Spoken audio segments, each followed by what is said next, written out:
Va ora in onda la rassegna stampa. Buongiorno Pier Vittorio, a te la linea. Buongiorno Natalia, e allora ti chiedo subito, mi sentite? Vedete la condivisione schermo? Sì, tutto benissimo.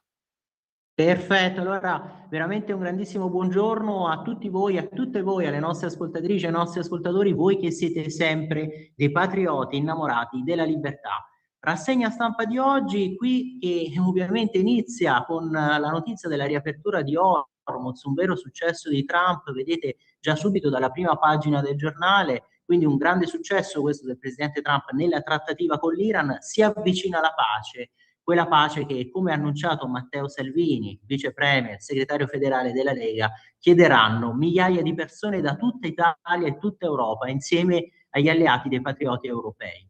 Pace, sicurezza, lavoro, senza paura in Europa, padroni a casa nostra. Così appunto ha affermato Matteo Salvini, ha rilanciato sui social la grande manifestazione della Lega che si terrà oggi a Milano alle 15 a Piazza Duomo, tutto pronto.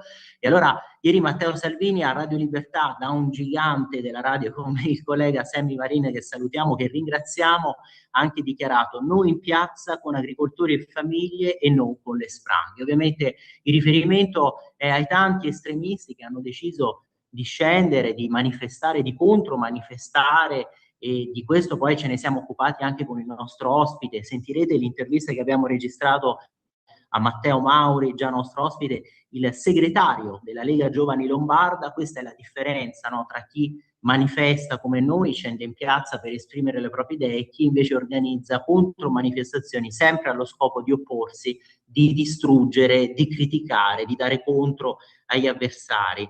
E poi tra le tante altre interviste che sentirete oggi, anche quella sul tema dei giovani, del disagio giovanile, delle violenze giovanili. Vi ricordate che avevamo già fatto sentire nella prima parte, la scorsa puntata, lo scorso sabato, quella a Daniele Vandilli della Lega Giovani invece di Roma, quindi sentirete quest'ultima parte, ma sentirete anche l'intervento che ha tenuto il ministro Locatelli, il ministro per le disabilità, intervento che ha tenuto al convegno che si è tenuto lo scorso mercoledì in Campidoglio a Roma, e tra i tanti temi che ha affrontato il ministro anche quello del progetto di vita, del decreto 62, della necessità di integrazione tra il mondo degli assistenti sociali e il mondo ovviamente anche sanitario. E l'altra intervista poi che sentirete oggi è anche all'attrice Monica Carpanese sul film che ha recentemente prodotto, di questo film che ha vinto già tanti premi, tra cui l'Indie Berlin Festival, e di cui si sono occupati Sketty G24, Gigi Marzullo su Rai 1 con il programma Sottovoce, e ovviamente tante altre testate, da cui la stessa Panorama. Ecco, uno dei temi che affronta questo film è proprio quello invece dell'immigrazione che si integra appieno nella società italiana, e un altro tema anche quello dell'assistenza agli anziani. Ovviamente noi siamo sempre così gelosi di questo nostro spazio di democrazia interno, pluralista, quindi intervenite, dite la vostra, potete ovviamente chiamarci allo 0292947222, 3 volte 2 finale, potete scrivere i vostri quindi messaggi proprio nei commenti sotto la diretta Facebook della pagina della radio della Lega, ovviamente liberi di scrivere anche le vostre aspettative per la manifestazione di oggi, da dove verrete, da dove partirete, quali sono appunto le idee in mente, cosa ci si aspetta da questa grande manifestazione. Potete mandarci i vostri messaggi anche al numero WhatsApp della radio, il 340 6709 639 659, scusatemi, e potete anche mandarci ovviamente le foto di voi che state partendo dei vostri gruppi. E naturalmente potete seguirci sempre dal canale digitale della Radio DAB, dicevamo dalle pagine Facebook della radio e della Lega, dal sito internet, dalle app della radio per i sistemi operativi iOS e Android, e naturalmente anche dal canale YouTube. E allora ve l'ho già anticipato, no? La prima pagina del giornale di oggi: il colpo di Trump, riapre Hormuz e pace a un passo, stretto libero finché dura la tregua fra Israele e Libano. È la vittoria di Donald che tratta sull'uranio per chiudere la guerra, i leader UE pronti alla missione.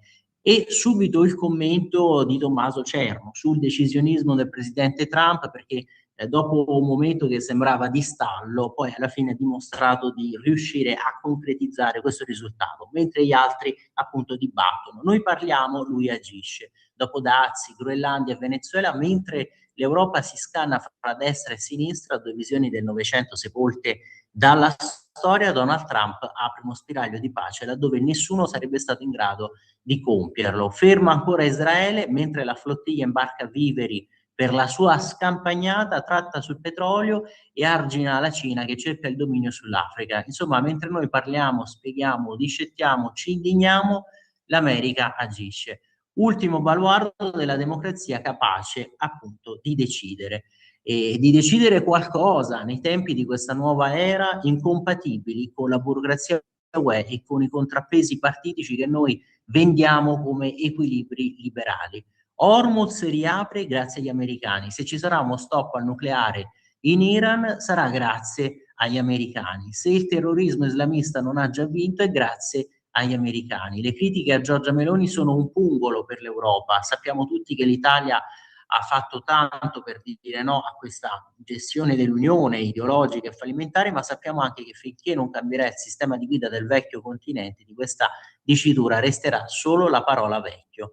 Non so come cambieranno gli assetti della NATO, ma certo è che l'America è una democrazia che sta giocando una partita fondamentale per il nuovo mondo. Noi dobbiamo decidere che democrazia essere o a che parte di mondo voler soccombere, sperando che qualcuno a cui daranno del pazzo come Trump continui a ripetere che è l'ultima occasione.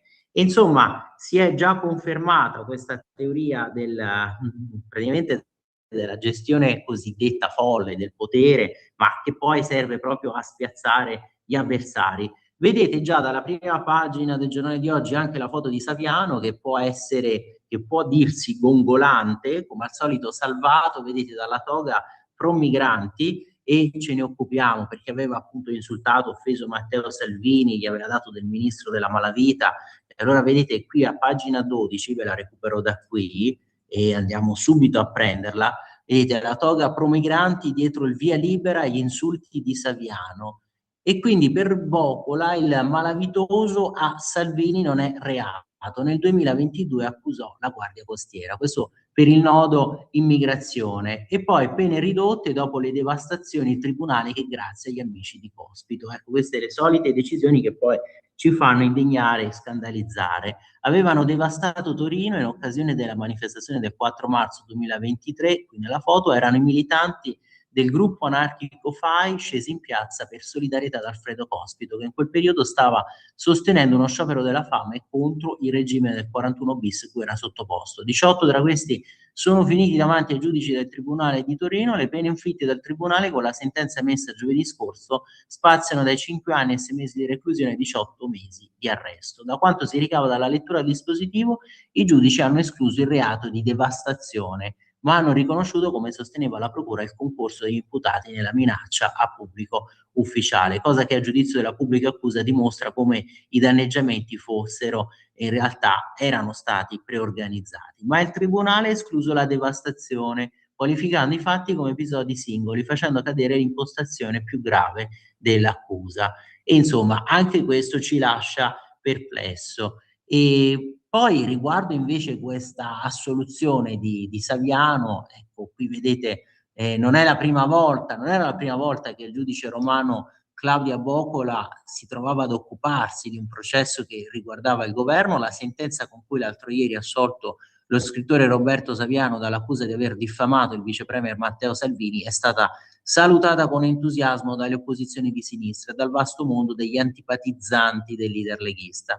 Gli stessi applausi erano arrivati alla sentenza con cui nel 2022 la Bocola aveva chiuso come giudice alle atere del Tribunale di Roma un altro processo che chiamava in causa le politiche migratorie del governo. Il fascicolo a carico degli ufficiali della Guardia Costiera accusati di omissione di soccorso per non aver salvato i passeggeri di un'imbarcazione carica di profughi naufragata al largo di Lampedusa nel 2013. Inchiesta e processo erano durati 9 anni e così il Tribunale romano aveva dovuto prendere atto della prescrizione dei reati. Ma nelle motivazioni della sentenza di proscioglimento, le giudici romane avevano avuto parole pesanti verso i vertici della Guardia Costiera, braccio operativo del Viminale, accusandoli di aver lasciato morire 268 persone, tra cui 60 bambini, impedendo che la nave pattugliatrice Libra della Marina Militare convergesse sul posto del naufragio, e quindi si erano già espressi su un tema così delicato, sensibile come quello dell'immigrazione. Ora appunto al giudice Bocola è arrivato un altro processo politicamente scottante, quello originato dalle querele di Salvini a Saviano. E sapete, il capitano Matteo Salvini ha anche dichiarato: vi immaginate se avessi proferito io quelle parole, no, contro un avversario, l'avessi definito come appartenente alla malavita, malavitoso, che cosa sarebbe successo? Sarebbero venuti direttamente i carabinieri, no, a trascinarlo, a prelevarlo.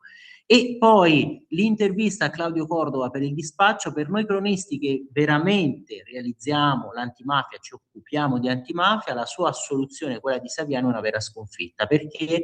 Perché le sue parole sono gravi, noi invece siamo sepolti da querele temerarie. Vedete, se ne occupa Felice Manti, che appunto ha intervistato Cordova. Diciamolo subito, in un paese diviso tra Guelfi e Ghibellini, la sensazione è che la magistratura abbia salvato Saviano per non dover dar ragione a Salvini. Tu con chi stai tra i due?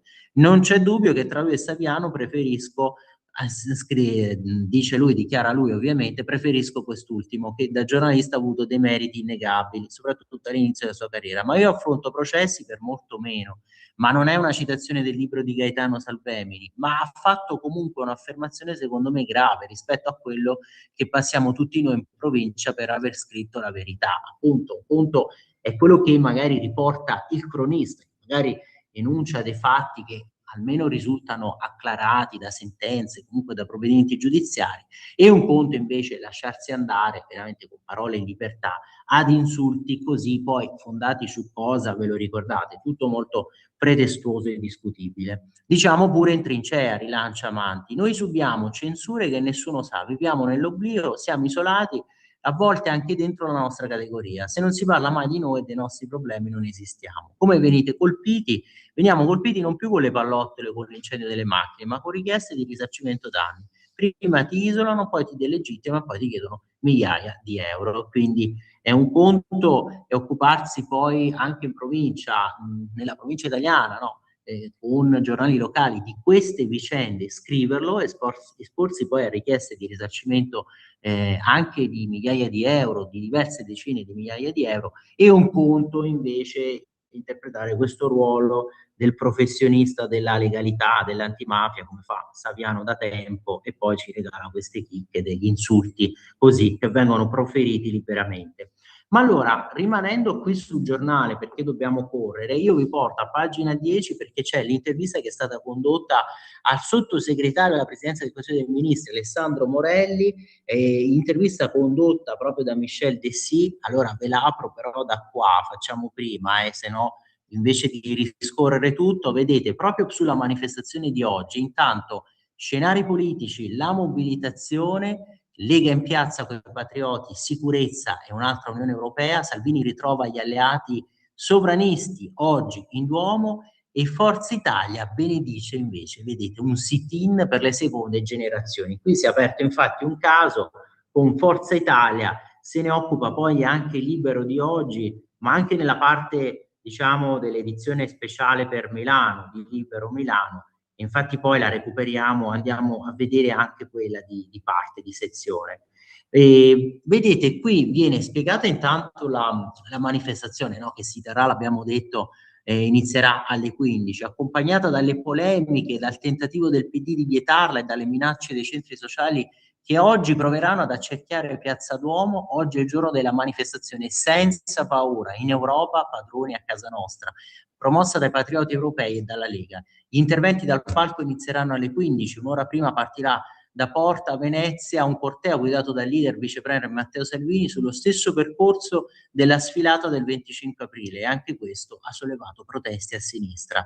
Ci danno dei razzisti, dei fascisti, degli egoisti, ma alla manifestazione ci saranno gli agricoltori con 20 trattori, le famiglie con i passeggini, perché il bello delle piazze della Lega e dei Patrioti è che non ci sono persone con il volto coperto, petardi, spranghe, ha ribadito ieri Salvini, una bella pacifica manifestazione. I temi sicurezza, un contrasto più forte all'immigrazione clandestina, la pace, il lavoro, il caro energia, il caro gasolio che ci impongono, oltre che a chiedere sicurezza e controllo dei confini, anche a pretendere che l'Unione Europea ci lasci usare le risorse degli italiani per aiutare chi è in difficoltà. Le regole del patto di stabilità sono una camicia di forza, a maggior ragione adesso che c'è questa situazione che poi l'Unione Europea come voleva rigestire, già avevamo visto queste avvisaglie, no? Con il lockdown energetico. Le frasi anche lì abbastanza insensate della von der Leyen quando ha detto beh, l'unica energia che non costa è quella che si risparmia, è quella che non si utilizza.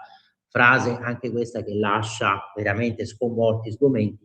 Ce ne siamo poi occupati proprio con il nostro ospite, con Matteo Mauri, con il segretario della Lega Giovani Lombarda. E allora sulla Kermesse si è aperto ieri uno scontro anche tra Lega e Forza Italia, all'interno di Forza Italia. Pensate che cosa è successo? Nei giorni scorsi Amir Truz, nato in Italia da genitori tunisini, delegato del Dipartimento Immigrazione di Forza Italia a Milano, ha promosso per questa mattina alle 10 un sit-in all'Arco della Pace. Di fatto una contromanifestazione titolata Con coraggio, per dare voce ai giovani di seconda generazione. La segreteria cittadina si era smarcata per evitare un conflitto con la Lega. È un presidio organizzato a titolo personale, non condiviso. Ieri i big del partito hanno sposato l'iniziativa. Prima l'ex senatore Marcello Dell'Utri ha sostenuto che anche Silvio Berlusconi l'avrebbe appoggiato. E a stretto giro la neo capogruppo del Senato Stefania Craxi ha dettato la linea al nuovo corso di Forza Italia.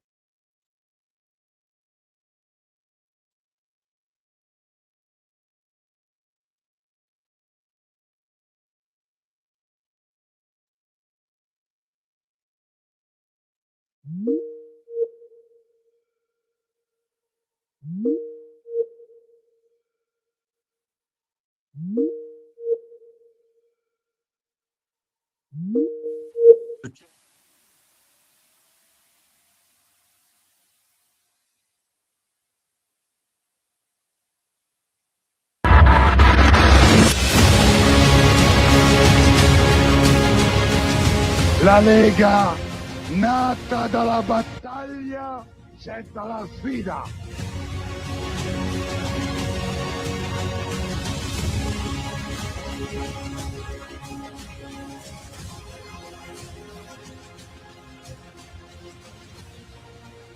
Noi abbiamo il dovere di rinnovare, proteggere queste radici e questo legame. Grazie per il sogno che avete. Liberi, forti e senza paura. Viva la Lega! Sabato 18 aprile, dalle 14.30 alle 18, Radio Libertà trasmetterà la diretta nazionale Senza paura, in Europa, padroni a casa nostra.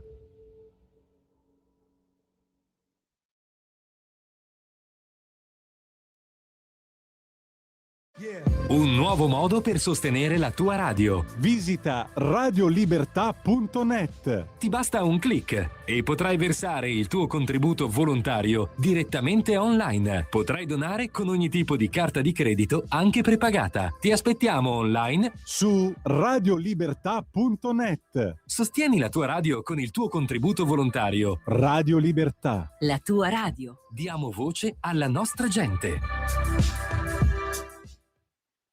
Di nuovo a te la linea.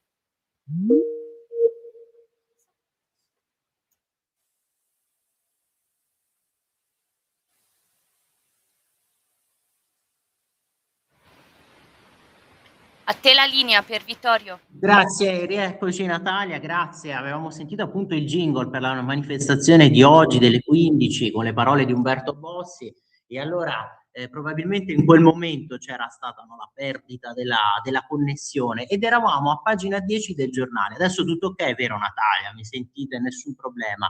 Vedete l'intervista che vi avevo anticipato al sottosegretario Morelli, non vogliamo l'Europa di Ursula, fatta di no e di lockdown energetico. Questa è l'intervista condotta da Michel Dessy, il leghista PD da Nord Corea, ma pure Forza Italia, e questo è il riferimento a quello che stavamo prima dicendo, cioè su questi distinguo, su questa volontà subito di prendere le distanze con una contromanifestazione.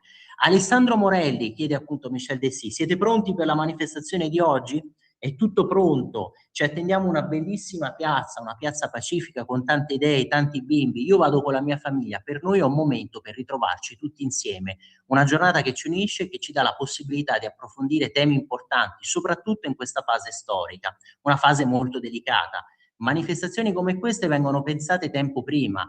Se all'inizio lo scopo era quello di parlare di immigrazione, oggi non l'è più soltanto di quello. Questa manifestazione non poteva capitare in un momento migliore, in un momento molto delicato a livello geopolitico. Sul palco della Lega ci saranno tanti leader europei e indicheremo il modello di Europa che vogliamo. Che Europa volete? Sicuramente non un'Europa che vuole limitare i trasporti, spegnere le luci delle nostre case, e che ci dice che non dobbiamo usare il condizionatore. Ecco, questi lockdown energetici, queste minacce che ricordano anche, no, le ricette Draghi di un tempo. Adesso c'è un'Europa che non ha avuto buoni risultati. Non vogliamo il modello che si inventò appunto il signor Draghi.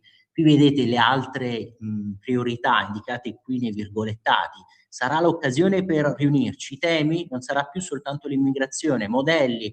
L'unione che c'è adesso appunto l'ha inventata Draghi e non ha prodotto questi risultati. E poi vi ricordate lo stesso Draghi pubblicò quel dossier scrivendo ci siamo sbagliati, riconoscendo tutti i limiti dell'attuale struttura europea di questo modello. Che cosa volete? Vogliamo un'Europa totalmente diversa, un'Europa che conti a livello internazionale, che non segua a ruota gli altri. Vogliamo un'Europa che inizi anche a ripensare all'energia. Dobbiamo dover riaprire il mercato energetico a tutti. Anche alla Russia, sì, con il modello PPE e PSE, quindi il Partito Socialista Europeo, non si va lontano, ci porterà ad una riduzione di consumi e di restrizioni delle libertà. C'è chi dice che l'Europa che volete non è un modello vincente.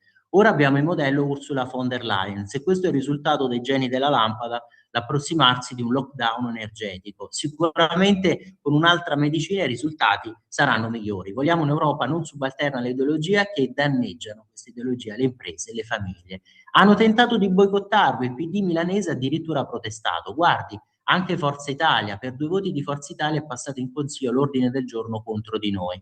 Sono peggio dei nordcoreani. Si arrogano il diritto, questi democratici presunti, questo diritto di dare la patente di democratico a chiunque, mentre da una parte ci sarà la nostra manifestazione con partiti eletti democraticamente e dall'altra ci sarà quella di chi ha già annunciato degli sfaceli.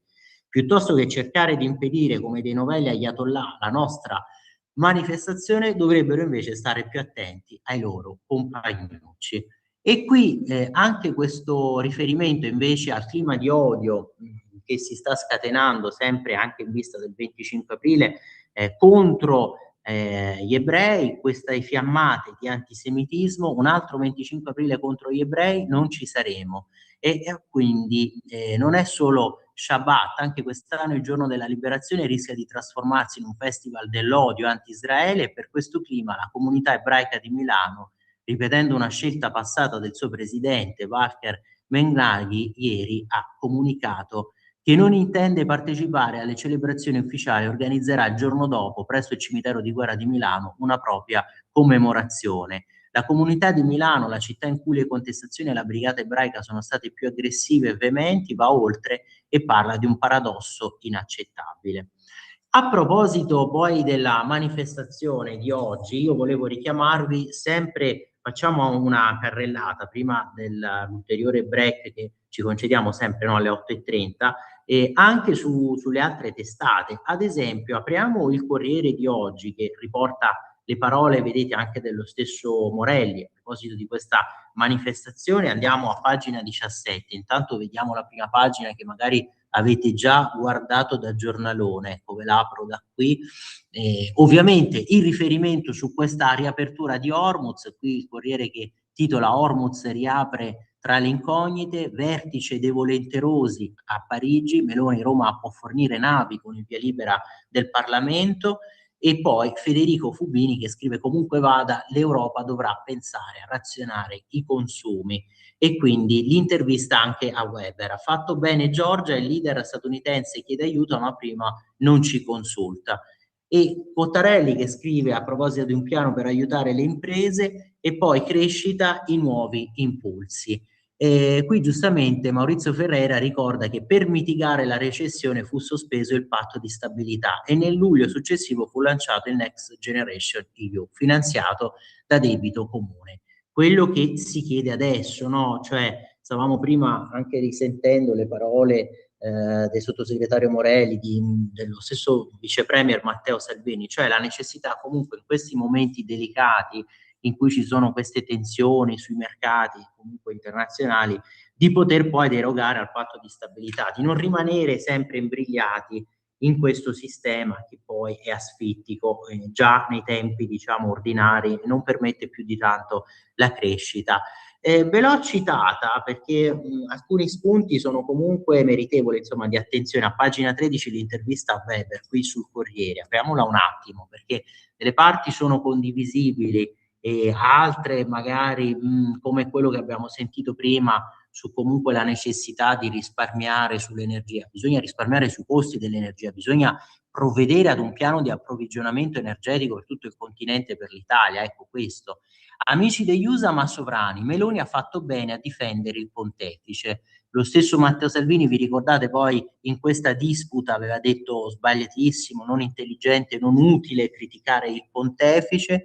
Qui in Parlamento invece il vincitore delle elezioni Peter Magyar di spalle che parla con i giornalisti nel Palazzo dell'Assemblea Nazionale e poi proprio su Budapest Weber che ha dichiarato Budapest insegna che solo il PPE può battere i populisti e questa è la parte che non ci convince perché come al solito così il centrodestra si mostra diviso e anzi la prima opposizione ai patrioti e ai sovranisti viene da una parte del PPE. Poi vedete nel virgolettato le prossime sfide popolari possono vincere anche in Polonia e Francia e poi le europee del 2029, chiedetelo a Bardella se effettivamente in Francia possono vincere.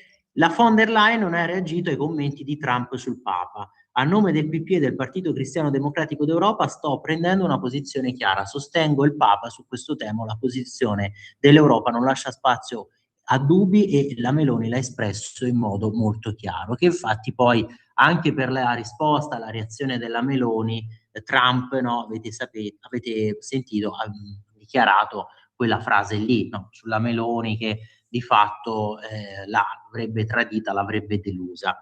Allora, io ve l'ho annunciato, sono le 8:30, intanto lo apriamo, prima del break che ci attende, quindi andiamo qui però da pagina 17, vedete, sovranisti in piazza a Milano, la prova di forza della Lega, timori per i cortei di protesta. Oggi la manifestazione voluta da Salvini, attesi in oltre 10.000, lanciato a Pontida nel settembre scorso come una grande manifestazione a difesa dell'Occidente, il raduno di oggi in Piazza Duomo dei Patrioti ha cambiato data, era prevista per il 14 febbraio, e titolo perché lo scoppio delle guerre hanno cambiato scenari e situazione politica. E poi non ci sarà il vero e proprio Remigration Summit, le critiche invece all'Europa per i troppi vincoli ai Paesi membri e poi la partecipazione proprio di Bardella, vedete in foto. 8:31 Natalia, allora ci concediamo lo stesso questo break, torniamo per chiudere questa parte di rassegna, poi continuiamo sempre con le interviste e gli altri contributi. Lo amiamo perché ci offre sempre le cose più buone e naturali. Linea Alberto Acerbis. Problemi respiratori, tosse, raffreddore, tosse secca, tosse grassa. Abbiamo il prodotto che ti può aiutare. Bronco Free, la soluzione bevibile alla bava di lumaca, timo, verbena, altea, papavero e marrubio.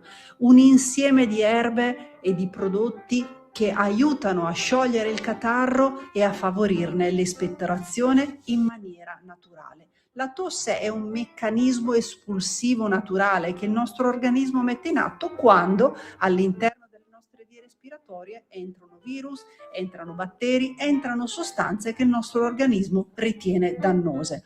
Come fare per calmare la tosse? Bisogna sciogliere il catarro e favorirne l'espettorazione attraverso un mucolitico naturale. La bava di lumaca, infatti, attraverso gli enzimi litici in essa contenuti, aiuta a sciogliere appunto il catarro e aiuta la sua espulsione. Abbiamo un'offerta straordinaria per voi stamattina. Se dite ascolto Radio Libertà e chiamate lo 030 68 40 408, 3 flaconi di Bronco Free a 59 euro, e se dite ascolto Radio Libertà voi non pagate le spese di trasporto e in più avete uno splendido omaggio. Chiamate adesso 030 68 40 408. Nuova tela linea per Vittorio. Grazie Natalia. E allora vedete, ve la stavo segnalando, qui siamo sul Corriere di oggi, a pagina 17, il sottosegretario Morelli anche qui che interviene a proposito dell'evento, da Ayatollah è un dire no all'evento, si comportano come tali questi finti democratici che si sono opposti, che hanno criticato questa scelta della manifestazione a Milano, come se Milano fosse la loro, che poi è anche un modo per mandare un messaggio, un segnale anche alla giunta di Beppe Sala. Oggi anche Feltri se ne occupa di questi sindaci che hanno deluso le aspettative, che non si stanno certo comportando bene, non si stanno mettendo in mostra positivamente, ed effettivamente il segnale è da lanciare, perché è una città ovviamente con tante criticità, con una gestione poi che è sempre penalizzante nei confronti degli automobilisti, eccetera. Morelli, la remigrazione evoca suggestioni estreme. In un momento difficile è il caso di rilanciare simili parole, e allora la risposta, vedete, la manifestazione si chiama Senza Paura. Detto questo, l'evento capita a fagiolo, è stato organizzato mesi fa, il tema dell'immigrazione esiste, ma la manifestazione coglie tutta un'altra serie di risvolti. Peraltro il tema dell'immigrazione irregolare è connessa alla sicurezza, alla tenuta sociale, alla credibilità delle istituzioni. Non è un tema separato dalla crisi internazionale, ne è parte integrante, e di certo l'Unione Europea non aiuta. Cosa c'entra l'Unione Europea? Mentre la situazione rischia di farsi molto critica, la risposta europea è: spegnete le luci in qualche strada, abbassate i condizionatori, diminuite i consumi, questi sono folli. Quel che accade ha precise responsabilità nelle decisioni UE. Ecco perché c'è ancora più bisogno di una manifestazione come questa. Che cosa si aspetta la Lega da questa piazza? La Lega ha il coraggio, in una realtà complicata, di continuare con la sua storia. Facciamo Pontida, facciamo le manifestazioni identitarie, siamo un partito di popolo, di piazze, nel nostro DNA, andiamo nei mercati. Stamattina al mercato ho incontrato mia zia, mi ha detto: stai attento domani. Io sono certo che nelle aree in cui saremo presenti oggi non ci sarà alcun tipo di violenza. Sono state organizzate 3 contromanifestazioni, ma i cattivi siamo noi. Mentre il 25 aprile il PD deve organizzare un servizio d'ordine per evitare minacce e sputi alla brigata ebraica. Un ordine del giorno di condanna appunto è stato approvato in comune a Milano, perché i nostri alleati sono rimasti in aula. Noi leghisti partiamo da valori liberali, pensavamo lo facessero anche loro. Esatto, il valore liberale della libertà di manifestazione e di parola. A proposito, la Presidente del Consiglio Comunale Elena Buscemi ha promosso questo ordine del giorno contro la vostra manifestazione, stupito? Francamente moltissimo, e forse una cattiva interpretazione di un ruolo che dovrebbe essere super partes. Mi pare folle che mentre si tenta di vietare una manifestazione democratica di deputati eletti in molti paesi europei, la sinistra milanese non si accorga che i centri sociali stanno annunciando sui social media che sono pronti a chissà cosa. Ecco, il solito clima incandescente che cercano di favorire. Ripeto, saranno lontani dalla nostra manifestazione, però il PD non ha da dire una parola quando c'è un esercito di criminali che si organizza apertamente. Purtroppo a Milano, vedete, va in scena questa realtà distopica. 2 consiglieri di Forza Italia, tra cui il capogruppo Luca Bernardo, hanno mantenuto il numero legale e l'ordine del giorno è passato. Stupito anche di questo. Noi partiamo da valori liberali e pensavamo di avere come alleati chi quei valori li difende davvero. Vietare una manifestazione democratica è la cosa più comunista che si possa immaginare, è roba da Ayatollah. Ma a Milano lo fanno anche alcuni alleati. È l'ennesima prova che Bernardo non vada bene, il che mi spinge a chiedere ai leader del centrodestra di sbrigarsi a trovare un candidato sindaco di valore. Questa intervista che ha condotto Marco Cremonesi. Natalia, allora focalizziamoci su questa manifestazione di oggi, focalizziamoci ulteriormente, facciamo sentire a questo punto l'intervista che abbiamo realizzato a Matteo Mauri, il segretario della Lega Giovani Lombarda, intervista che abbiamo condotto insieme al nostrissimo Matteo De Sio, come sapete conduttore per Radio Libertà il lunedì mattina del programma Te la ridò io l'America, e poi facciamo sentire invece anche l'intervento del ministro Locatelli sul tema del decreto 62 del progetto di vita, sulla sburocratizzazione di questo mondo, no? Abbiamo detto prima la necessità del dialogo tra il mondo dell'assistenza sociale e quella sanitaria,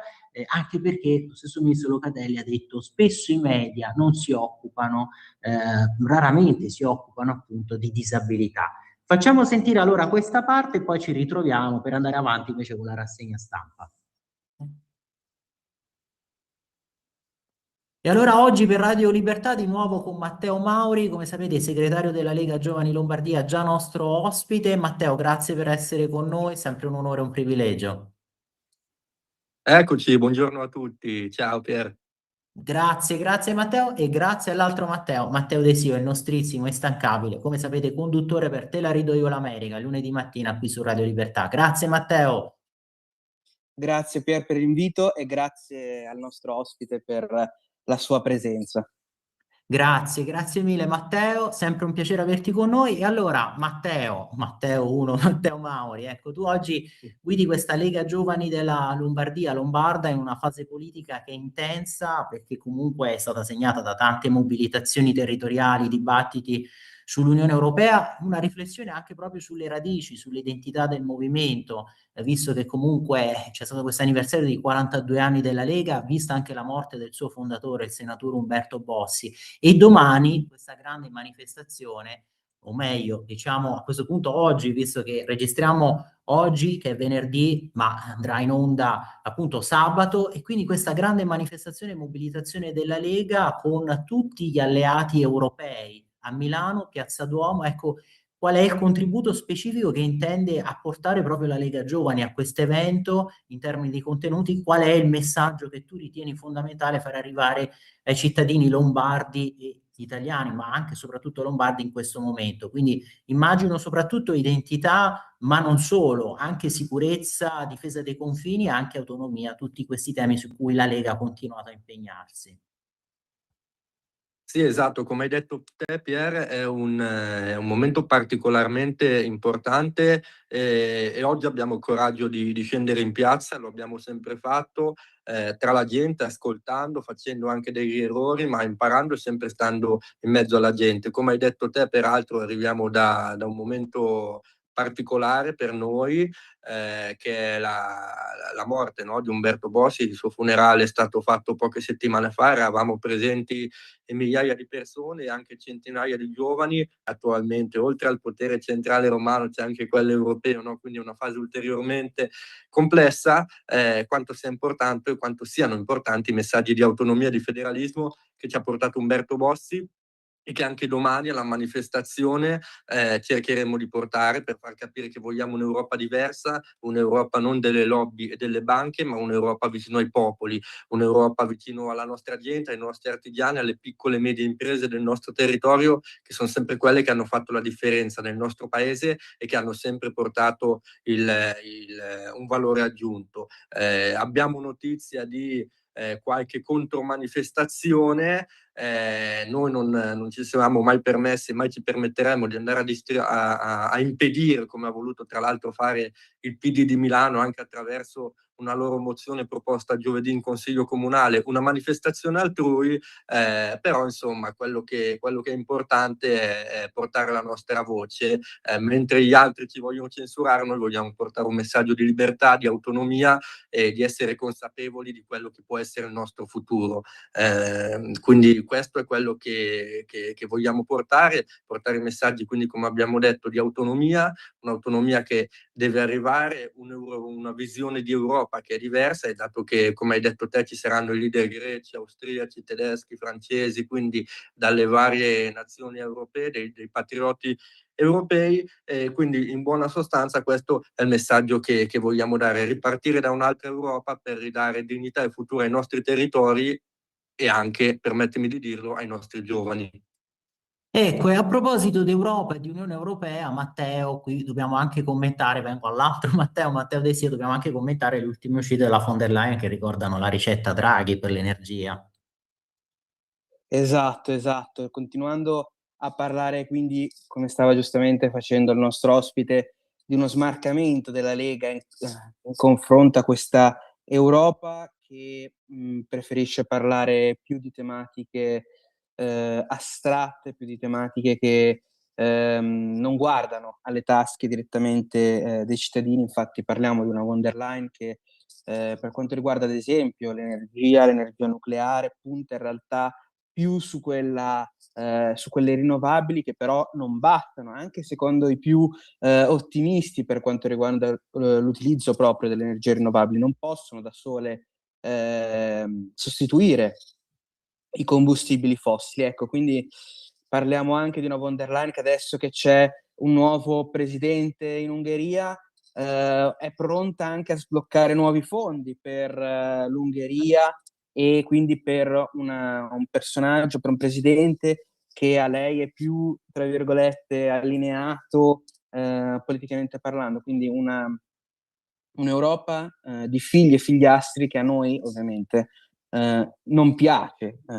Chiediamo quindi al nostro ospite credo che questa sia anche una manifestazione per ribadire quanto la Lega, quanto gli alleati siano diversi da questi valori dove si cerca più di andare dietro, come abbiamo detto spesso e come avete detto anche voi spesso quando vi abbiamo intervistati, i vari rappresentanti della Lega e della Lega Giovani, più dietro a ideologie che a veramente un rapporto diretto con il cittadino. Sì, esatto, come hai detto te, Matteo, questa Europa serve meno ideologia e più pragmatismo, più realismo. Lo abbiamo visto e lo stiamo vedendo in questi anni, il famoso Green Deal, il famoso piano dell'Unione Europea, voluto da Ursula von der Leyen, dai suoi alleati e dai suoi compagni della Commissione Europea, quanto in realtà sia stato ed è improduttivo. Non si può pensare di creare un mercato. Il mercato si crea con l'economia, non si crea soltanto con la politica. Io faccio sempre l'esempio, riempire un mercato come può essere quello dell'elettrico, del Green Deal in generale, di steroidi, prima o poi scoppia, diventa una bolla, no?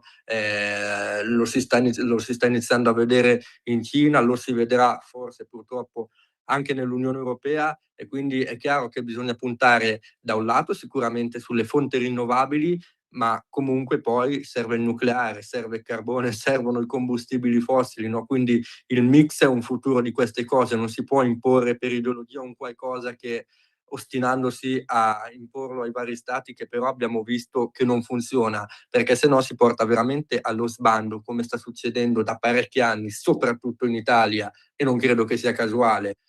Lo smantellamento delle piccole e medie imprese, ma anche delle grandi imprese che chiaramente hanno più convenienza a produrre all'estero e soprattutto fuori dall'Unione Europea, e il risultato è che si inquina altrove e quindi si arricchiscono altri territori e l'Unione Europea diventa solo un insieme che ha solo una moneta unica e un insieme di servizi, però la produzione va altrove, quindi l'economia vera purtroppo non esiste più nel nostro paese, e quindi si importa manodopera a basso costo attraverso l'immigrazione clandestina, e quindi è un disegno più ampio di un qualcosa che poi torna. Ecco, il nostro modello di futuro è l'opposto di questa cosa qui, e il nostro governo si deve impegnare e si sta impegnando a farlo capire all'Unione Europea. Abbiamo una Meloni che sta acquisendo sempre più autorevolezza a livello internazionale, abbiamo il gruppo dei Patros dove c'è dentro anche la Lega, dove fa sempre servire la sua voce, qualcuno che è nel PPE probabilmente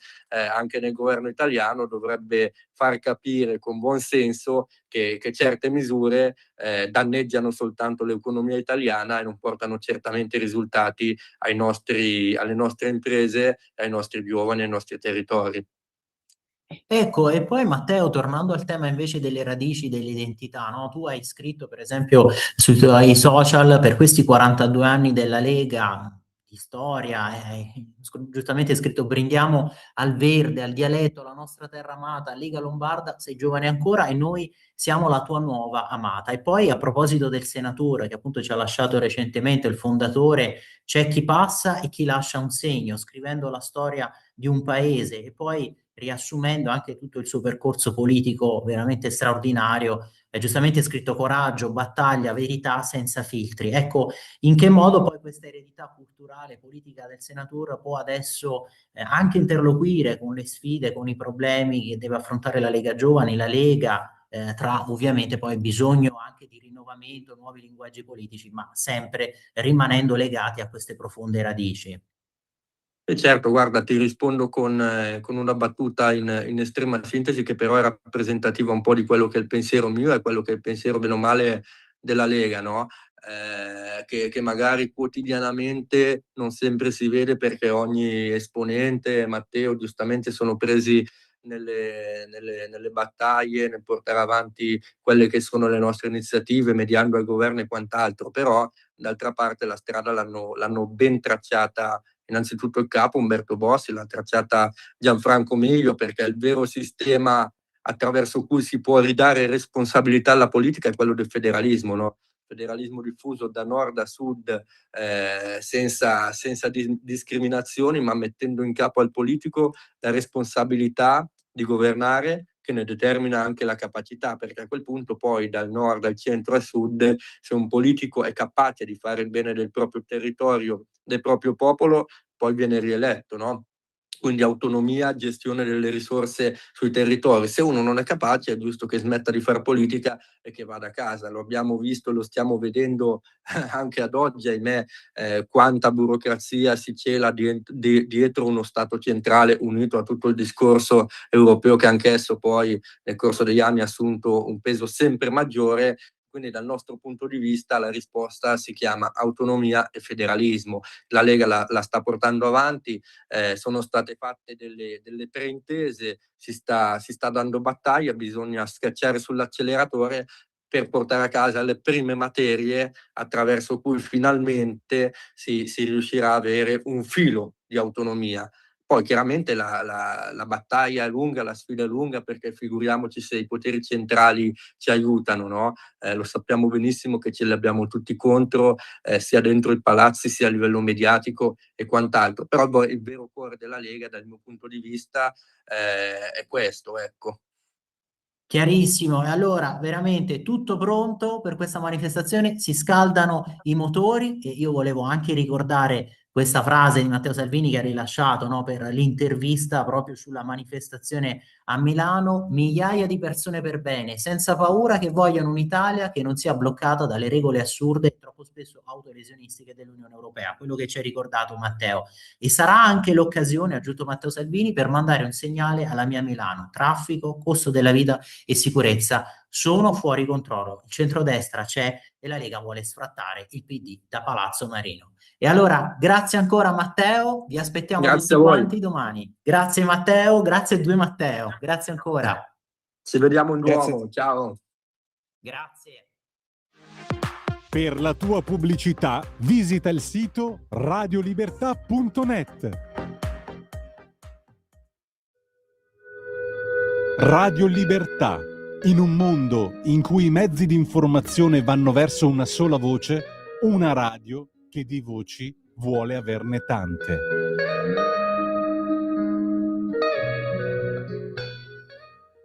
Civilmente noi vogliamo crescere come paese, vogliamo crescere come comunità, e siccome ci occupiamo anche delle persone che non sono solo le persone con una disabilità, a vedere un piace tanto dire questa parola, le persone con disabilità sono tutte persone. Poi ci sono anche persone che magari hanno una malattia cronico-degenerativa, oncologica, le persone anziane, come diceva prima Fabrizio Corrino.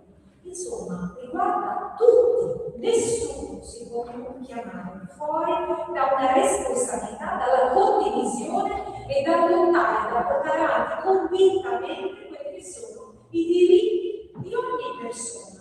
Perché io voglio veramente fare questo salto anche di visione, iniziare a parlare del diritto di tutti di poter essere pienamente cittadini di Roma e di tutto il nostro paese. Quindi questa è, diciamo, la spinta più importante, quella che è stata citata come la riforma sulla disabilità e soprattutto del decreto 62. Che cosa fa questo decreto? Semplicemente riorganizza la valutazione dell'invalidità civile con le commissioni e introduce il progetto di vita.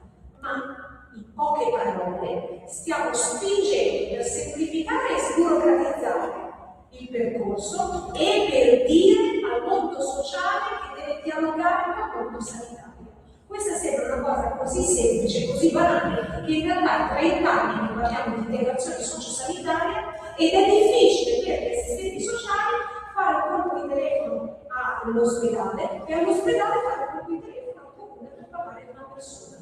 Il che è assurdo, perché se siamo tutti persone, siamo anche tutte persone con gli stessi diritti, tutti abbiamo bisogno di cure, di salute, di benessere, ma anche magari di un percorso di formazione, di lavoro, di una dimensione sociale della vita, che significa anche relazioni, amicizia, che significa anche poter fare sport, poter andare in un museo, poter girare liberamente per la città, significa tutto, ma non solo per qualcuno, per ognuno di noi. Questa è la grande sfida. Noi non vogliamo solo parlare delle persone con disabilità come un gruppo di persone che devono essere aiutate, ma con un percorso di cambiamento forte dentro ognuno di noi. Vogliamo che si inizi a parlare di valorizzazione delle capacità, dei talenti e delle potenzialità di ogni persona, anche di chi sta seduto vicino a noi, ogni giorno, non solo quando siamo qui in questa sala e non solo tra di noi. Ma man mano questo gruppo deve crescere, perché ognuno di noi deve ricordare agli altri quello che stavo dicendo, e che siamo tutti coinvolti, che nessuno si può chiamare fuori. Questa è la sfida che ci aspetta di qui e per il futuro sul tema non solo dell'inclusione, ma della valorizzazione delle persone, e vi dico di più, della coesione delle nostre comunità e della crescita del nostro paese, anche dal punto di vista economico. Perché se non iniziamo a investire sulle capacità e sulle potenzialità di ogni persona, con i numeri che anche il professore preside dell'Istituto Agrario, complimenti per questo meraviglioso istituto, ci ha descritto, sono numeri insostenibili dal punto di vista solo assistenziale, solo medico o solo sanitario. Noi abbiamo bisogno che tutti coloro che possono e vogliono possano lavorare, che tutti coloro che possono e vogliono possano anche muoversi, spostarsi, vivere, viaggiare, avere una vita propria, liberamente scelta, come sancito dalla Convenzione ONU sui diritti delle persone con disabilità, che guarda un po', in Italia è legge 2009, da 16 anni, quest'anno ricorre il ventennale all'ONU per l'adozione della Convenzione ONU, che non è un giornaletto, ma un insieme di principi veri che riguardano ogni persona ormai. La non discriminazione, il rispetto sicuramente, il diritto di tutti a una vita inclusiva, autonoma e indipendente, ma anche tanto altro, il diritto anche al lavoro e il diritto a una vita sociale, creativa, sportiva, culturale e molto alta. A te la linea, Pier Vittorio. Grazie mille Natalia. Allora abbiamo sentito le parole del ministro Locatelli, che giustamente aveva anche sottolineato, no, come dicevamo prima, che questo convegno, che ovviamente spesso i media se ne occupano poco del tema della disabilità. Io invece ho aperto anche La Stampa per questa notizia. Siamo qui a pagina 10 proprio del quotidiano La Stampa. Vedete il Fondo Monetario Internazionale che bacchetta l'Italia. Crescita insoddisfacente, il governo può fare meglio, però qui non si riconosce quello che è stato il successo, no, nel contenimento comunque del deficit. Giorgetti, i giudizi infatti del fondo sono migliori di quelli del 2023, il taglio delle accise ha senso, borse su Milano vicine ai massimi del 2000, crollano i prezzi di petrolio e gas. E poi volevo con voi continuare un secondo anche a vedere gli altri articoli. Intanto sono arrivati tanti vostri messaggi, anche a proposito proprio dello scontro con il Papa di Trump. Per esempio c'è scritto Pietro che ha appunto precisato: giusto non criticare il pontefice, però la Chiesa dovrebbe fare più dottrina e meno politica, anche perché di guerra la Chiesa ne ha fatte in passato. Ecco, anche questo che scrivi Pietro è tutto vero, effettivamente la critica, no, al pontefice, che se si può fare entro certi limiti, magari ecco, non in maniera scomposta, e poi però comunque in ogni caso ci si aspetta anche una Chiesa che stia più a predicare sulla dottrina in materia di fede che non invece continui a fare questi sconfinamenti. Detto ciò, poi lo stesso Matteo Salvini ha ricordato che insomma, in quel modo lì la critica non era certo stata formulata nella maniera più costruttiva. E invece io ho voluto un attimo volevo segnalarlo, infatti me lo sono voluto appuntare qui, per la verità di oggi, anche quello che ha scritto Borgonovo a proposito poi della contromanifestazione, delle contromanifestazioni contro la Lega, questo evento. E infatti andiamo a pagina 10, intanto vi apro, vedete la prima pagina della Verità che magari avete già visto da giornalone. Trump paga e riapre Hormuz, ma l'Unione Europea invece vuole chiuderci in casa. E poi anche l'intervista a Rixi sul mercato unico che ci uccide, senza l'energia costerebbe meno. Centri sociali ampi, Propal e Chiesa contro la Lega in piazza a Milano, questa di Francesco Borgonovo, e allora ve lo apro, magari appunto chi non è abbonato alla Verità giustamente lo vuole vedere. Vedete, stop all'export di benzina, incentivare le bioraffinerie ma eliminare le tasse green. La parola proprio a Edoardo Rixi, intervistato da Giacomo Amadori. L'Europa matrigna. Quindi vice ministro ai trasporti, senza il mercato unico UE pagheremmo l'energia meno, grandi problemi con l'asfalto, un derivato del petrolio, serve rinviare le scadenze PNRR. E a proposito delle soluzioni suggerite, riaprire subito l'approvvigionamento di gas e petrolio russi e non cancellare 20 milioni di metri cubi che ancora si importano da Mosca come previsto per il 2027, significherebbe fare aumentare in modo insostenibile i prezzi degli idrocarburi e poi incrementare gli incentivi per i biocarburanti, consentire il riciclo del 100% degli asfalti, chiedere a chi raffina in Italia di non esportare in questo momento e offrire incentivi anche a quel settore, aiutare gli autotrasportatori ad affrontare gli extra costi, un tema su cui occorrerebbe avviare un tavolo di crisi a Palazzo Chigi. Quante volte insomma si è ripetuto che bisogna anche essere pragmatici e quindi se serve per l'approvvigionamento, se serve per contenere i prezzi, perché no anche metri cubi da Mosca di gas russo. E poi bisogna aprire a misure speciali che vadano oltre al vincolo europeo che impedisce di dare quattrini alle aziende. Per esempio una società di trasporto che ha 1,5 euro, 1,6 euro fino a pochi mesi fa prendeva in media 260 euro di contributo statale per ogni pieno. Visto lo sconto accise, l'Europa, avendolo considerato un aiuto di Stato, consente di dare solo 68 euro. Questo vuol dire che l'aumento del costo del gasolio resta poi tutto a carico delle aziende italiane e ne mette a rischio i bilanci. E Silvia Salis è ottimo candidato per il centrosinistra, non so però se sia così maturo per capirlo. Ovviamente la domanda anche su questo tema, visto che Rixi, come sapete, è appunto ligure, segretario della Lega in Liguria. Quello che vi stavo segnalando anche di Francesco Borgonovo, vescovi e centri sociali contro la Lega per la sezione lotta all'invasione, la maggioranza di Stato che definisce incompatibile con l'identità civile e democratica di Milano la manifestazione dei Patriots, e poi Don Paolo Selmi, uomo di Delpini, che rilancia il raduno della sinistra radicale, mentre Avvenire tifa per le frontiere aperte. Per gli antagonisti perfino le strade diventano sacre in vista del 25 aprile e Dem Meneghini chiedono la censura per chi sostiene misure alternative. E quindi scatta anche l'allarme sulla sicurezza. A Roma, per esempio, il corteo per Alfredo Cospito al 41 bis attesi militanti da tutto il paese. Chiedo a te la conferma, Natalia, abbiamo far sentire invece quella parte di intervista che c'era rimasta interrotta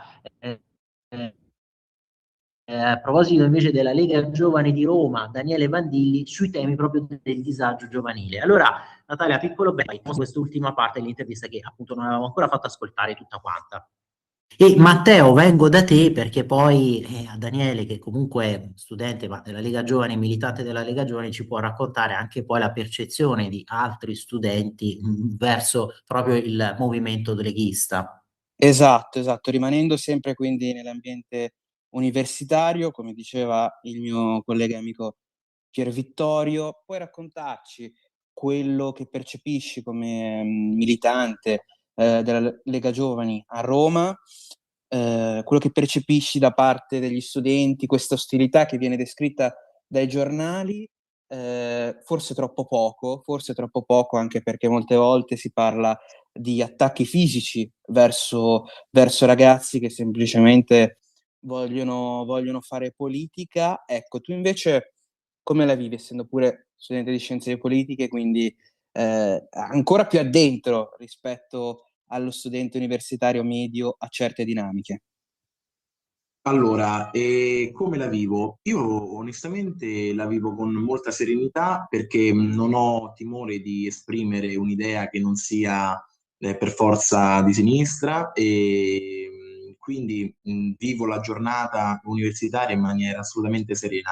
Poi certo c'è una percezione particolare di quello che è la realtà universitaria perché c'è un predominio, un forte predominio da parte di tutti quei comitati, di tutti quei collettivi, organizzazioni universitarie, piccoli partiti universitari che sono di sinistra e quindi essere della Lega o comunque non essere di sinistra perché magari uno studente può essere liberale, può essere legato a qualche partito o fazione centrista, può rivedersi in qualche altro partito di destra. Ecco, non essere di sinistra è difficile, su questo siamo d'accordissimo. E bisognerebbe parlare molto di questa questione. Chiedo scusa per il gioco di parole, però bisognerebbe affrontarla nel merito, perché la situazione molto spesso degenera, ecco, degenera in odio politico e l'odio politico poi, finché è verbale, non è accettato, già finché è verbale è qualcosa di comunque grave, che è fuori da qualsiasi contesto di normalità, perché alzare la voce è facile, criticare è facile. Io dico sempre che da studente di scienze politiche e da militante, quando vedo e sento qualcuno che ha un pensiero diverso dal mio, sarebbe interessante e costruttivo creare un dialogo in cui da una parte si proponga la propria tesi e dall'altra ci sia qualcun altro pronto a contrapporre un'antitesi, a contrapporre quindi il proprio pensiero. Questa sì che è un confronto costruttivo, un dibattito che magari può lasciare a una parte o all'altra qualcosa e dire, caspita, io la penso così, però anche tu che mi stai dicendo questo è interessante, possiamo approfondire. Ecco, questo è un confronto costruttivo. Invece stare lì a criticare, ad insultare, ad alzare la voce e poi a degenerare ciò, arrivando alle mani, arrivando a lanciare penne, astucci, nella migliore dei casi, ma abbiamo visto sassi, comunque ad arrivare alle mani, a trascendere nella violenza, ecco, questa è una cosa che onestamente dà fastidio, è pericolosa, non è democratica e ripeto, non c'è proprio bisogno di ricadere in questi episodi di violenza perché in un paese democratico come il nostro, in uno Stato di diritto come il nostro e in una democrazia liberale come la nostra, liberale democratica, è giusto che ognuno esprima il proprio pensiero. Ecco, all'interno dell'università non c'è questo clima liberale, cioè non c'è quel clima che ti consente di dire non sono di sinistra, vengo in università e dico quello che voglio. Questo non c'è. C'è, non diciamo che, non uso il termine oppressione, però c'è sicuramente una forte predominanza che molte volte, ecco questo è importante sottolineare, molte volte sfocia in alcuni studenti nel fatto di non voler esprimere quello che pensano realmente, perché poi questi studenti logicamente hanno anche paura di quello che può accadere, come vi ho elencato ci sono molti striscioni, molti slogan che sono aggressivi e quindi possono destare paura, timore a qualsiasi studente, anche ai più coraggiosi, anche a coloro i quali non hanno mai paura di tirarsi indietro durante dibattiti o confronti. Quindi la situazione che percepisco è una situazione che auspico venga migliorata. La domanda è come? È una domanda da $1.000.000.000, perché come non è facile, bisognerebbe, secondo me, trovare il modo di rendere oggettivo e imparziale per quanto riguarda ciò che si dice a lezione, quindi per quanto riguarda ciò che viene detto dai docenti, e invece bisogna rendere uguale, quindi in uguale distanza, quello che si dice da parte degli studenti attraverso l'organizzazione, il comitato, il collettivo. Quindi è giusto che parli e si esprima senza problemi il collettivo di sinistra, il collettivo di centrosinistra, il collettivo di centrodestra, di centro, di destra, senza distinzioni. Ecco, senza distinzioni, anche perché se ci pensiamo, la maggior parte delle volte ci sono questi striscioni che rimandano all'inclusione, all'inclusività. Infatti si usa spesso il walk in questi manifesti per sottolineare l'inclusione, l'inclusività, e quindi quello che mi chiedo e vorrei domandare loro: inclusione, ma poi nei slogan c'è solo esclusione? Ecco, io credo che se tu vai dicendo e vai manifestando e vai difendendo l'inclusione, non puoi essere il primo ad escludere. Tu devi essere aperto al confronto, aperto alla critica e aperto al pensiero critico. Dopodiché puoi difendere, lottare per la tua idea politica, per carità, non lo metti in dubbio, però mi raccomando, sia chiaro, non si può continuare ad andare avanti senza facendo prevalere quello che si pensa e senza far esprimere chi la pensa diversamente. Io sono di questo parere e spero onestamente che ci sia qualcuno che possa veramente far placare gli animi mediando. Ripeto, non è facile, però lo auspico, perché veramente io credo che ognuno di noi, al di là di come la pensi, al di là della bandiera di partito e del colore politico, debba avere il sacrosanto diritto di dire ciò che vuole, sempre nei limiti della democrazia, nei limiti della libertà e nei limiti dell'uguaglianza, sia chiaro. Ecco, e la possibilità di dire qualcosa, i giovani l'hanno avuta proprio per questo referendum, e tu stesso poi hai profuso tanto impegno, no, in alcune iniziative a favore del sì, proprio per questo referendum della giustizia. Tanti osservatori hanno anche descritto poi la generazione Z dei più giovani come molto influenzata dai social o dalle narrazioni semplificate, per esempio di attori, artisti. Tu condividi questa lettura e soprattutto ritieni poi che questo voto sia stato molto consapevole da parte dei giovani, che l'abbiamo visto, no, prevalentemente per il no, però probabilmente senza, ecco, uno studio approfondito del merito della riforma. Tanti, diciamolo, hanno voluto votare no soltanto per un dispetto al governo Meloni, perché magari politicamente la pensano diversamente. No, condivido pienamente ciò che hai detto, perché io mi sono battuto molto per il sì durante questa campagna referendaria.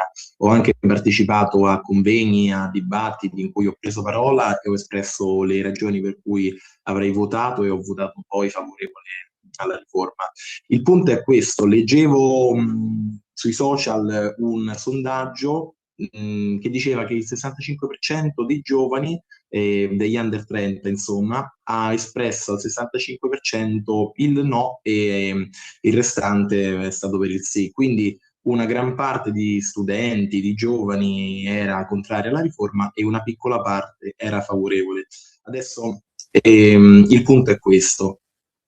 All'università, in giro, sui social, ho letto che c'erano dei manifesti che dicevano no al referendum, no al governo, no alla guerra, no a tutto, insomma. Quindi il punto è questo: quando si tratta di una riforma tecnica bisogna entrare nel merito e nel tecnico. Io posso dire, a mio avviso, che l'aver generalizzato ha portato e ha creato confusione, perché era una riforma tecnica. E poi, logicamente, come vale per il discorso che ho fatto prima, vale a dire c'è chi la pensa in un modo e chi la pensa in un altro. A Roma si direbbe c'è chi la vuole cruda e chi la vuole cotta.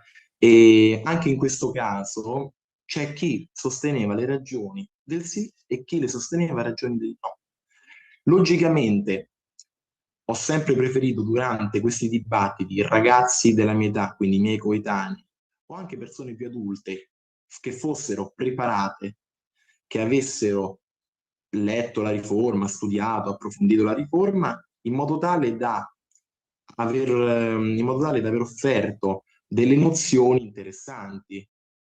Invece il generalizzare talvolta per alcuni giovani, per alcuni studenti, ha fatto sì che non si capisse in fondo e nel merito in cosa consistesse questa riforma confermativo-costituzionale.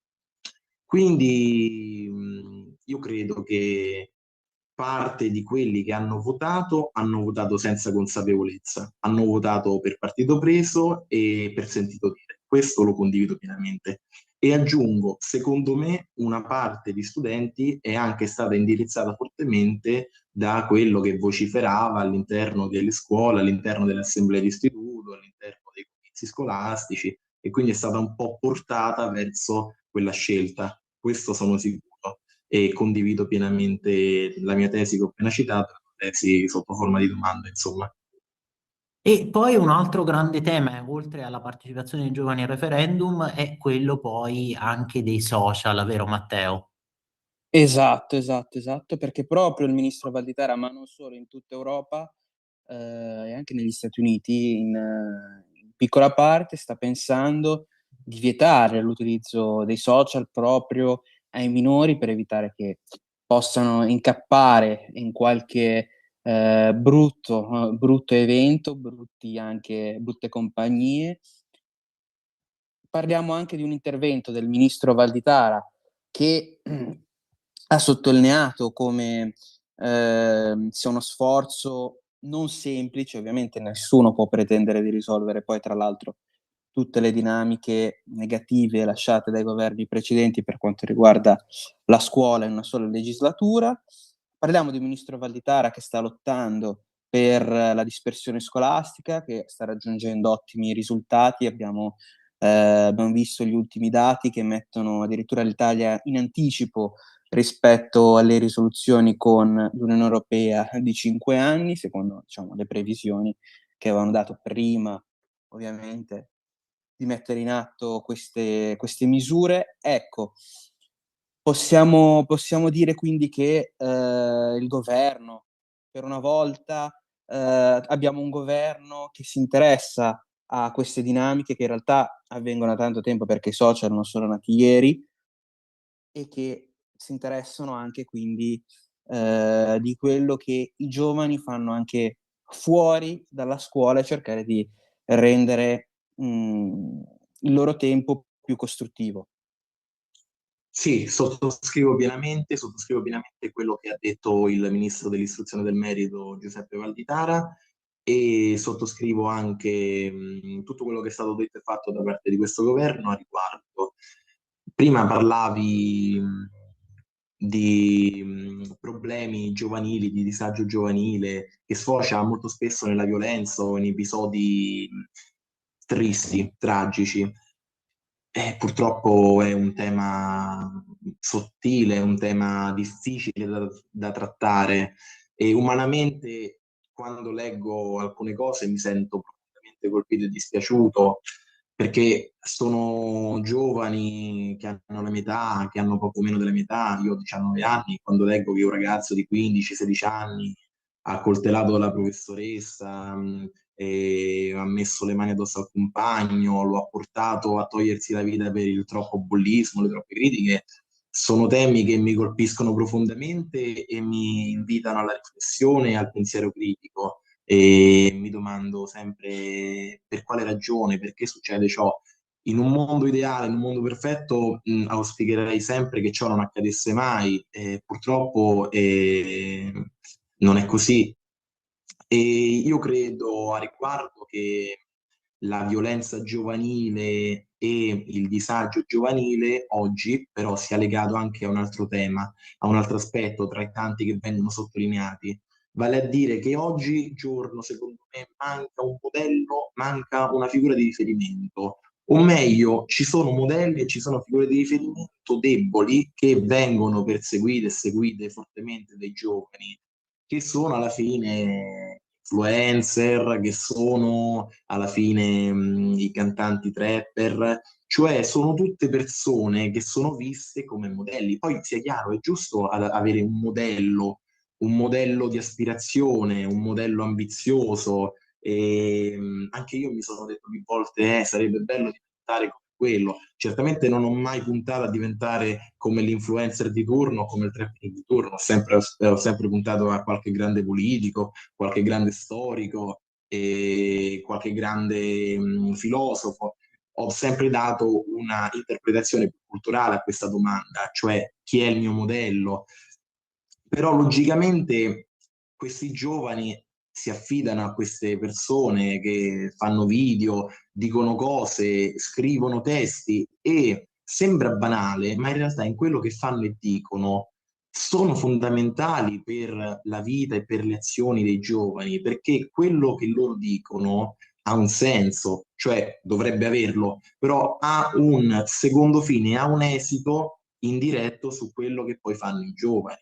Perché nel momento in cui in canzoni vengono utilizzate delle espressioni che riportano alla violenza, che riportano alla droga, che riportano al sesso, a tutte tematiche adulte, ecco, i giovani magari dicono è figo, voglio farlo anch'io, guarda quello, adesso voglio farlo anch'io. Ecco, non capiscono che non è una cosa corretta, non è una cosa giusta da fare, cioè bisogna rimanere ragazzi per bene, non bisogna ricorrere mai nella violenza, mai nella delinquenza, mai nella criminalità, rimanere sempre persone per bene. Anche il fatto di essere legati all'ossessione del denaro è magari è una famiglia di impiegati, il figlio dice no, io non voglio essere impiegato, prendi troppo poco, io voglio diventare come X, come Y, come Tizio, come Caio, come Sempronio, perché con le sue canzoni, con i suoi video prende migliaia e migliaia di euro. Ecco, la ricchezza non si misura in quantità di denaro, in quantità di monete. Esiste la ricchezza formale, la ricchezza informale, la ricchezza materiale e la ricchezza immateriale. Cioè bisogna essere ricchi d'animo, ricchi nel senso di avere una famiglia alle spalle che ti aiuta, ricchi di amore. Anche questo manca, cioè una persona che dica queste cose e non che si soffermi a dire spariamo, spacciamo, droghiamoci, rapiniamo. Bisogna avere una figura di riferimento, un modello che inviti tutti i giovani e tutte le persone che seguono questo modello a riscoprire un po' i piaceri della vita, che molto spesso vengono accantonati, vengono messi da parte, anzi vengono spostati nemmeno in secondo piano, in terzo, quarto, quinto e così via. Cioè sembra un discorso molto elitario, molto prestigioso e molto filosofico, però se tradotto in termini concreti, in termini diretti, è un discorso molto profondo che va analizzato in maniera tecnica sicuramente e va anche unito insieme a tutti gli altri aspetti, vale a dire il contesto in cui il ragazzo cresce, la famiglia in cui cresce, come l'ho educato la famiglia. Ecco, è un discorso molto ampio, molto profondo, che andrebbe approfondito e su cui bisognerebbe spendere veramente tanto tempo. E quindi mi sento di dire questo. E è un discorso esatto, approfondito, sicuramente che meriterebbe approfondimento e quindi ci ritorneremo, Daniele, però intanto veramente grazie per quello che ci hai detto, complimenti perché poi è una riflessione con questo punto di vista proprio dentro l'università e dentro i movimenti giovanili studenteschi, quindi per questo ti siamo estremamente grati. Ma grazie a voi, grazie a voi. Grazie, È sempre un piacere, sempre un piacere. Veramente. Grazie anche a Matteo, grazie di cuore per essere stati con noi. Allora, poi ovviamente... Grazie al nostro ospite, grazie a te Pier. Grazie Pier, grazie Matteo. E quindi ci dovremo riaggiornare. Io volevo solo lasciarvi ecco, con questo messaggio che ci viene proprio da Indro Montanelli, no? Una citazione così di rilievo. L'unico consiglio che mi sento di dare, che regolarmente do ai giovani, è questo. Diceva lui, combattete per quello in cui credete. Magari perderete, come ho perso io, tante battaglie, ma solo una potrete vincerne, cioè quella che si ingaggia ogni mattina davanti allo specchio. E allora anche l'invito a rimanere coerenti, a rimanere se stessi, ad evitare queste omologazioni. Grazie ancora a tutti voi e veramente speriamo di ritrovarci presto. Grazie.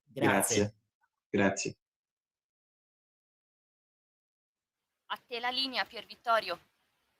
Grazie Natalia, grazie anche a tutti i nostri ospiti. Volevo ancora ringraziare ad esempio lo stesso Daniele Vandilli per questa intervista che appunto abbiamo fatto poi sentire oggi nella seconda parte, per quello che ci ha detto anche sui modelli di riferimento, no, di alcuni giovani.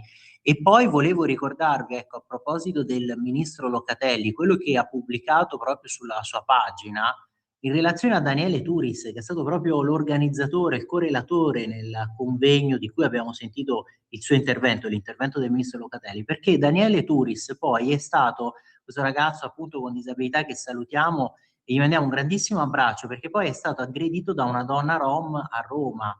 Il Parlamento ha appena approvato il nuovo pacchetto sicurezza voluto dal governo e dobbiamo proseguire lungo questa strada per prevenire ed evitare situazioni come queste. Quindi la nostra solidarietà a Daniele Turis, e qui vedete in foto con il ministro Locatelli proprio per il convegno di cui abbiamo sentito un estratto, e ancora loro protagonisti di queste violenze, e qui una donna rom. E a proposito poi del decreto sicurezza, io vi porto anche sul Tempo di oggi, in questi ultimi secondi, perché vedo sono le 9:23, veramente stiamo purtroppo rifinendo, mamma mia, vedete, qui è sempre una corsa contro il tempo.